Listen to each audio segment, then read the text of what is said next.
The glow from my phone screen was the only light in the room when I saw it. Another charge I never made, sitting there like a quiet bruise on my bank statement. My fingers went cold, and for a moment the whole house felt unreal, as if the walls themselves were holding their breath. If you've ever trusted someone only to feel the ground shift under you, subscribe and tell me where you're listening from. Stories like mine happen closer to home than most people admit. I remember standing there with the faint hum of the refrigerator behind me, trying to understand how love could twist into something that used me so easily. I didn't know it then, but that moment was the beginning of everything that would follow. Let me show you how it all began. I was sitting at the small desk in my room when I opened my bank account, expecting nothing more than the usual balance check. Instead, I stared at a list of charges I never made, furniture I had never sat on, appointments I had never scheduled, luxuries I had never wanted. For a moment, I couldn't even feel my hands.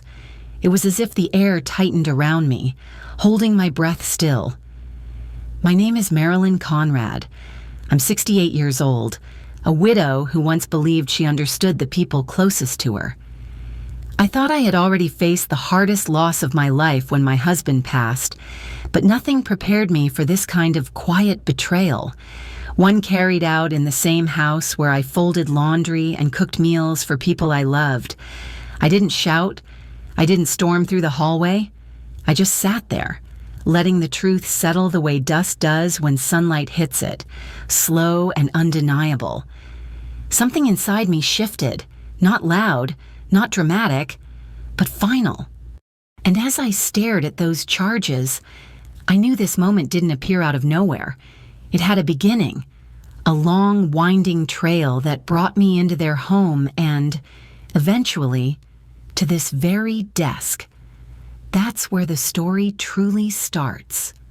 After I saw those charges, my mind went straight back to the beginning, to the months after my husband passed.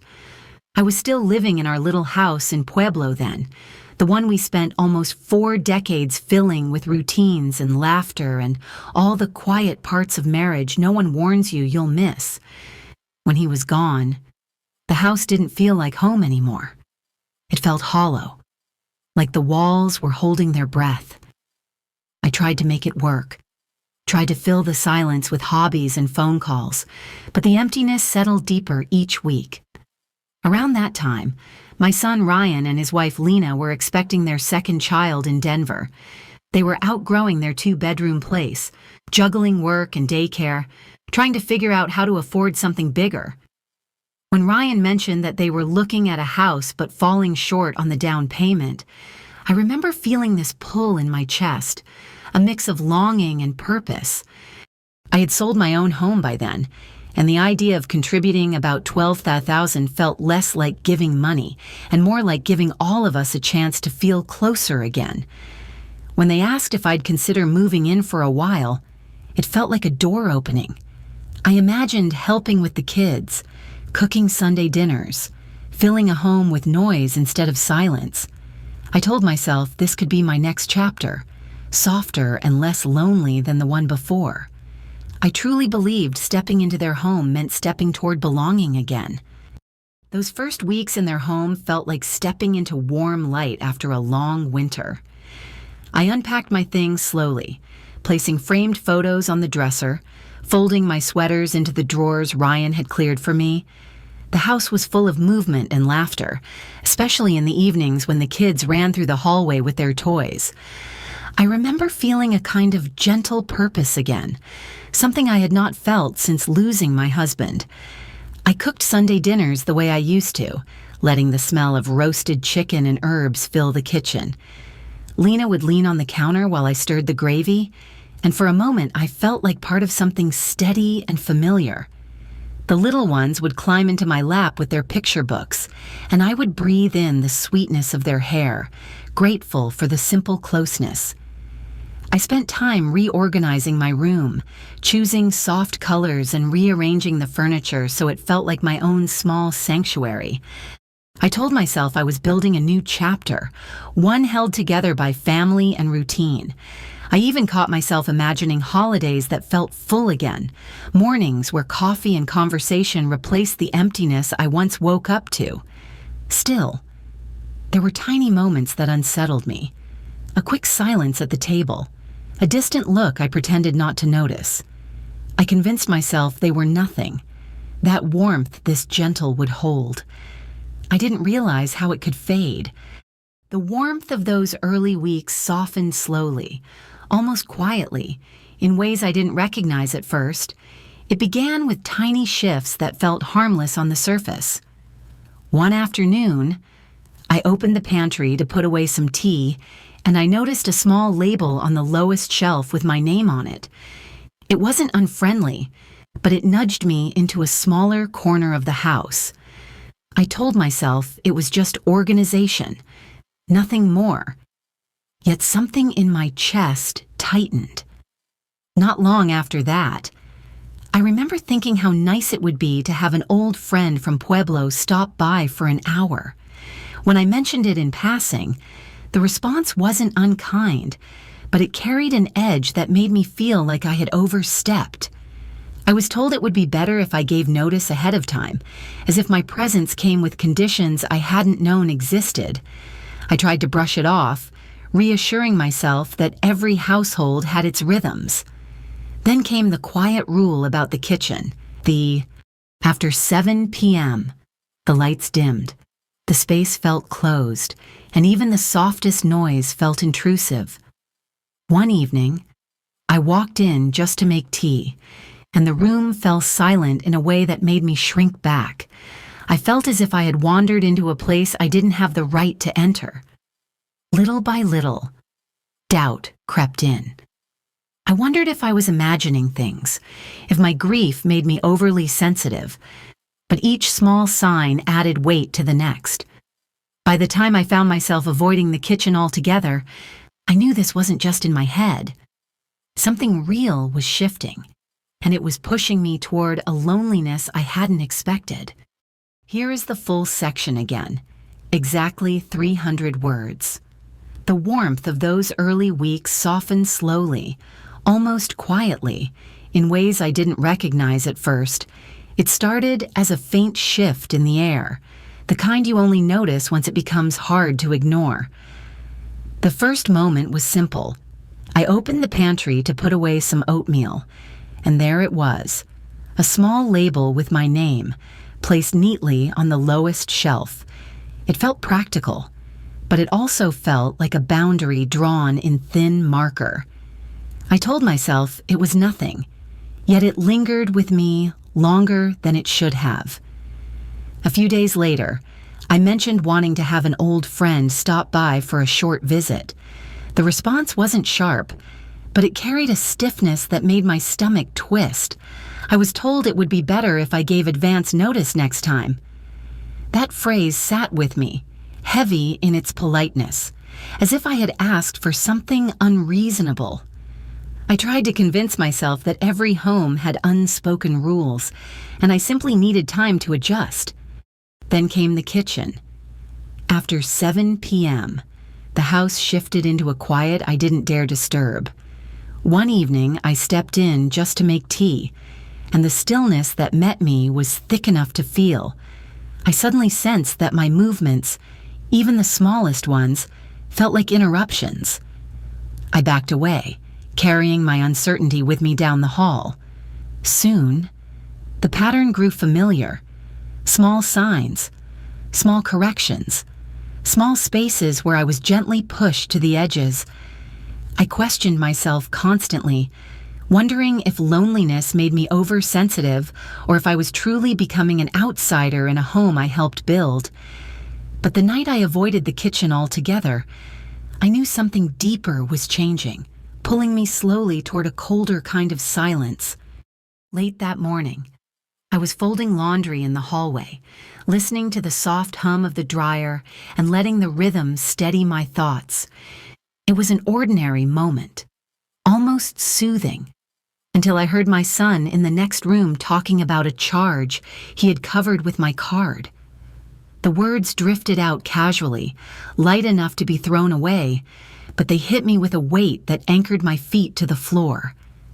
I froze, my hands still on a warm towel, and the house seemed to fall silent around me. I didn't move until the conversation ended. Then I walked back to my room as quietly as I could, closing the door with a softness that matched the strange numbness settling in my chest. I sat on the edge of the bed, opened my laptop, and logged into my bank account. At first, the numbers blurred, as if my eyes refused to accept what they were seeing. Then each charge sharpened into place: a cosmetic clinic, nearly $3,000, designer furniture I had never touched. Smaller purchases that added up quickly, each one a quiet trespass. I didn't cry. I didn't gasp. I just felt the warmth leave my body, replaced by a cold clarity that spread slowly, inch by inch. It wasn't confusion anymore. It wasn't me imagining things or overthinking small moments. This was real, undeniable, and sitting right in front of me in black and white. I closed the laptop gently, the way you might handle something fragile that is already cracked. In that stillness, I knew a line had been crossed, one that couldn't be undone. And as I sat there in the quiet, I understood that my next steps would have to be taken in silence, because something inside me had shifted for good. That afternoon, after I closed my laptop, I sat there for a long moment, letting the cold truth settle into my bones. But when evening came, I moved through the house as if nothing had changed. I stirred a small pot of soup, set my bowl at the end of the counter, and ate quietly while the sounds of the family drifted through the rooms. My hands moved automatically, washing my dish, wiping the counter, placing everything back where it belonged. On the surface, it looked like any other night. Inside, everything had shifted. I walked back to my room with steady steps, closed the door, and let the darkness swallow the last bit of daylight. I didn't turn on the lamp. I just sat at the edge of the bed, letting the silence settle around me the way dust settles after something breaks. My thoughts moved slowly, carefully, as if touching something sharp. I kept replaying the numbers, the charges, the ease with which my trust had been used without a second thought. There was no anger rising in me, not yet, just a settling, a quiet rearranging of what I knew to be true. I felt disappointment spreading like a shadow, but beneath it was something steadier, a clarity that felt almost unfamiliar. I knew I couldn't confront anyone, not while the ground under me felt so fragile. I needed to think, to breathe, to plan without drawing attention. So I sat there in the dark, letting the truth reshape my next steps, feeling a small, firm resolve beginning to form. Something in me was getting ready to move, even if no one else could see it yet. I woke before the sun, long before the house stirred. The quiet felt different that morning, less like emptiness and more like intention. I moved slowly, giving myself time to feel the weight of what I was about to do. When I heard Lena lock the front door and pull out of the driveway, something inside me settled into place. This was my moment. I sat at my small desk and opened my laptop. My hands were steady as I locked my card, one click at a time, watching the access disappear. I transferred every remaining dollar into a new account I had opened in silence, using a bank I knew no one in this house ever thought about. I created new passwords, new security questions, a new digital trail that belonged only to me. It felt like reclaiming pieces of myself that I had allowed to drift into their hands. Once that was done, I reached out to Carol. I hadn't spoken to her in months, but the warmth in her voice reminded me who I used to be. She told me about a small Airbnb in Boulder that was available right away, just for a few weeks, enough time to breathe. I booked it quietly, feeling a door open inside me. Then I began to pack. Not everything, just the things that mattered. Important papers, old photos, a few recipes written in my husband's handwriting, a sweater my mother knitted decades ago. Each item reminded me of the life I had built on my own, long before I tried to fold myself into someone else's home.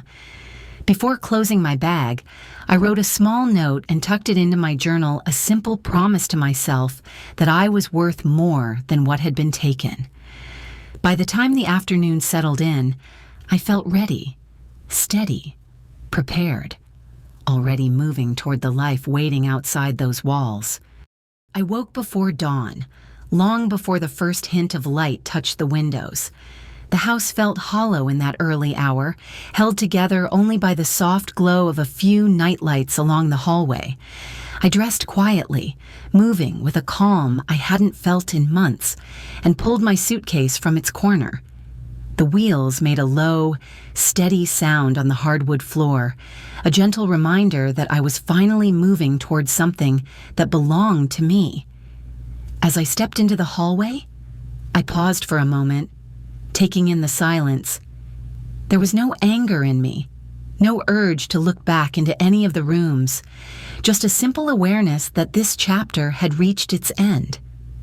I eased the front door open and felt the cool morning air brush against my face. It felt like an invitation. Carol's car was already parked at the curb. She gave me a small nod through the windshield, and I felt an unexpected sense of comfort wash over me. I placed my suitcase in the trunk, settled into the passenger seat, and let the door close softly behind me. The neighborhood was still asleep. As we drove through the quiet streets, the houses passed by like muted silhouettes, and with each block, I felt a little more of the heaviness lift from my chest. I watched the faint line of dawn stretch across the sky, and for the first time in a long while, I felt something close to peace. By the time we reached the main road toward Boulder, I realized I was breathing easier. A new beginning was waiting for me, and I was finally ready to meet it. The studio in Boulder was small, but the moment I stepped inside, I felt something loosen in my chest. It had a little balcony that overlooked a row of cottonwoods and a narrow galley kitchen that smelled faintly of lemon cleaner. It wasn't fancy, but it was mine for the moment, and that alone felt like a kind of healing. That first night, after Carol dropped me off, I cooked a simple meal at whatever time I pleased, letting the skillet hiss without worrying about anyone's routines. I lit a candle on the counter, turned on soft music, and felt the quiet settle in, warm and steady. Over the next few days, I started reconnecting with pieces of myself I had set aside. I pulled out my old watercolor set and painted from the balcony while the morning light scattered across the trees. I wandered through the local market and found myself lingering over fresh herbs, talking softly with vendors, remembering how much joy I once felt in choosing ingredients for a meal I actually wanted to make. I even joined a small crafting group downtown, sitting at a long table with women who laughed easily. I felt something inside me stretch awake again. As the weeks passed, I started looking for a place of my own. I toured several apartments, but one modest one-bedroom by a quiet walking trail felt right the instant I stepped inside. The light was gentle, the floors creaked in a comforting way, and the moment I stood in that empty living room, I knew I could build a life there. I bought it outright, signed the papers with steady hands, and when the keys were placed in my palm, I felt a deep, grounded peace I hadn't felt in years. By the time I carried my first box across that new threshold, I felt rooted again, ready for whatever came next, even if some unfinished threads from my past were waiting to find me. I wasn't expecting anyone that morning, so when I heard the knock, it startled me. I opened the door and froze for a moment, seeing my son standing there on the landing of my new home. He looked smaller somehow, as if the months had taken pieces from him. I stepped back to let him in, feeling my heartbeat shift into a slow, steady rhythm.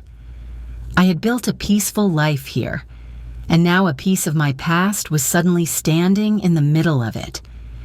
He sank onto the couch, and I could see the strain around his eyes before he even said a word.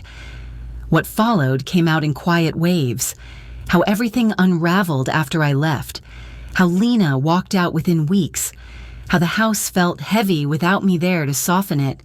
He spoke about mistakes he didn't know how to face, how he let convenience shape choices he now regretted, and how fear kept him from reaching out sooner. He told me he missed me, not my help or my money, me. I listened without interrupting, letting his words settle inside me. There was a part of me that remembered the sting, the loneliness I carried under his roof. But there was also the new part, the stronger part, shaped by quiet nights in this home and mornings filled with my own routines. I realized I could hold both truths at once.